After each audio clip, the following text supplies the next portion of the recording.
In this video, I'm going to walk you through how I built a 7-figure coaching business with one high ticket offer and how I repeated that for consecutive years in a row. Whenever I see people online talking about how to build a 7-figure business, the first thing they do is pull out a calculator, take $1 million divided by 12 and say, all you have to do is make $83,000 every single month for the next 12 months and you have a 7-figure business. And I don't want to talk about the math behind building a 7-figure business because you are smart enough to do that on your own.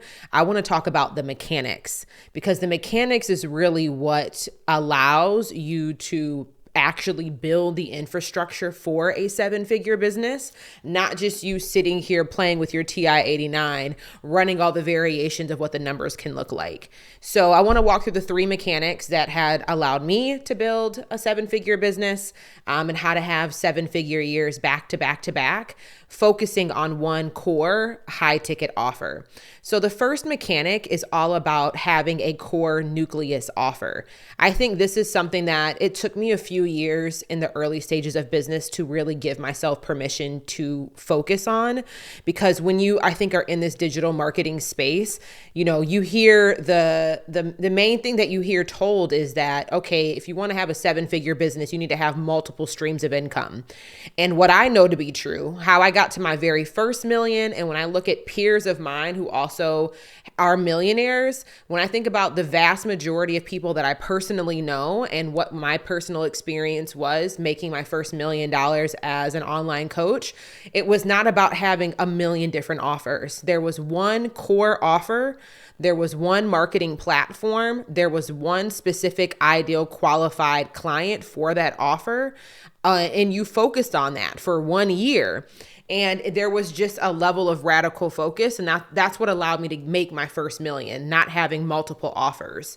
So when I think about having a core nucleus offer, I want you to think about this like you did back in science class, when there was a core nucleus and that nucleus offer was the anchor for your ecosystem. So 80% of your public messaging needs to directly align with the promise of that core offer and speak to the most qualified lead for that core offer. And in addition to that, where your public messaging is at, also that core nucleus offer needs to be the thing that makes up the bulk of your annual revenue. So probably 60 to 70% of your annual revenue comes from that core nucleus offer. It is the thing that anchors your business ecosystem. So when you think about that, you know, if you currently right now have multiple offers that are functioning in silos, which you probably will if you're in the earlier stages of business, that's when you start to strategically think, okay, what are the mechanics that will allow me to grow from 80,000, 150,000, 300,000, 500,000 to get me across that 7-figure mark. And I think this is really, really critically important for anybody who has been plateaued for multiple years or has had just like really steady revenue over the past, you know, consistent period of time. Or maybe you're consistently bringing in $10,000, $20,000 a month. But it's like, okay, how do I, if I want to triple my revenue, if I want to get to that $1 million mark, how do I do that? It's by anchoring it on one core nucleus offer. And that core nucleus offer, like I said, 80% of your public messaging needs to be aligned with that program promise and who that ideal client is. And it needs to make up about 60 to 70% of your annual revenue. That is the first mechanic. The second is lifetime value. This is something that does not get emphasized enough, but it is the number one metric that I started measuring that allowed me to grow my business exponentially. So if I think about building a 7-figure coaching business with one high ticket core offer, I want to think about how do I get the lifetime value of every client or the majority of clients that I work with to be $10,000 or more. The reason why that was my metric of performance, $10,000 lifetime value is the average lifetime value of the customers that we serve, is because I did not grow to $1 million with paid ads. I did not grow with a really large full-time employed team. I had a really lean back-end operation. I primarily grew through organic marketing, and I grew through project-based contractors, contract support, part-time support, and maybe 1 to 2 full-time employees. So when you think about the operational manpower that's needed, I needed a higher lifetime value per customer. in order to not require my public marketing and my operations to be so bloated. So when you do run the math on that, if on average, every client paying you has a lifetime value of around $10,000 and you're trying to make $1 million, you only need 100 clients a year. And 100 clients a year, through a core high ticket offer is very doable through organic marketing without over reliancy on paid ads or without a lot of back end customization, or you know what I'm saying? Versus if you were trying to scale a $500 digital course to $1 million, like you need a lot more leads, a lot more sales, a much bigger team, more complex funnels.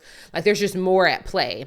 So that's the second mechanic to think about is what is the average lifetime value per customer and how am I optimizing my offer structure, my core offer, the promise of that core offer, the pricing of that core offer, to think about how do I get the average lifetime value of my customer to be $10,000 or more. And that goes into the third mechanic is really around renewals and retention. So I'm going to break these two apart because when I think about renewals, getting your average lifetime value to $10,000, you might be able to do that with just one core offer. Maybe your core nucleus offer is $10,000. And it's just like, how do we get 100 people in this $10,000 offer every single year?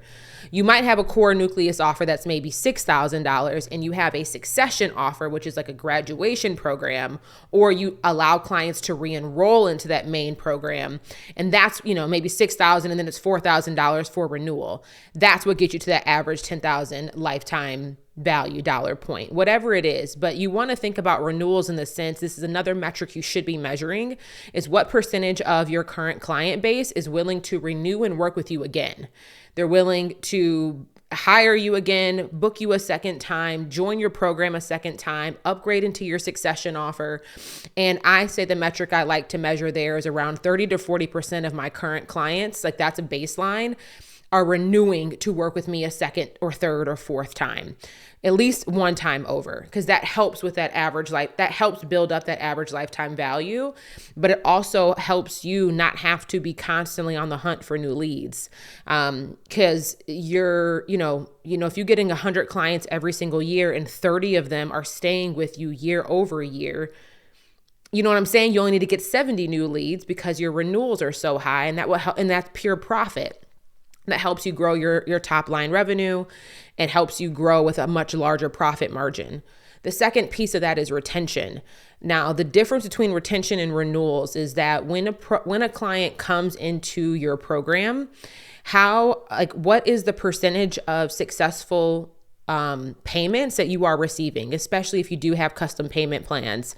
What is your refund rate? What is your default rate? So when you think about retention here, you want to make sure that you are a metric that you are measuring, and a baseline that I have for myself and for my clients is that at least bare bones, I think this is really, you should not be getting lower than this, is that 90% of people who sign up for your program fulfill whatever payment plan, and you're able to recover whatever payment amount I mentioned at the beginning of the start. If you have less than 90% successful payment recovery, you probably have a much larger issue at hand. Like if you're getting really high refund rates, if people are joining on a payment plan that's maybe 6 months long, then after the second or third month, they're canceling and you're not able to recover those additional 3 months. It can feel really good in the moment. We had this big, huge launch, woohoo! But if you're not able to actually recover the payments that you projected, it can cannibalize your cash flow down the line. So those are the three mechanics of how to actually build a 7-figure coaching business with one core high ticket offer.